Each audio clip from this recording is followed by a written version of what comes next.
waxaan la hadlayaa dhalinyarada inta dadoodu ka yar tahay 40 sano fiidiyowgan ila daawado horta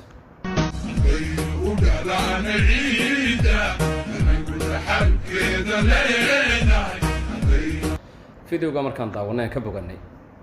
bal nimanka annaas nuujinay ee aan soo dhaweynay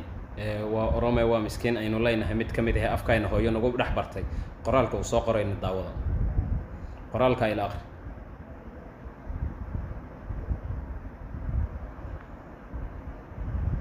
way haweenka ka boganay Soomaa waxaan la hadlayaa dhalinyarada Soomaaliyeed nimankaas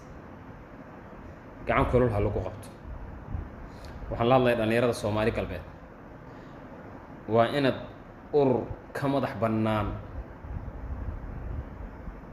dawlad deegaanka waa inaad aas-aastaan Itoobiyaanka la ku qabta dhalinta Soomaaliyeed xaqiiqiyan dad iyo dibad meel walba joogan wallahi waa garabkeen oo billahi waa garabkeen annaga wadanka joogno annaga u dhalaana koonfur annaga gobolada dhexe u dhalaana garabkeenayna hal cilad ah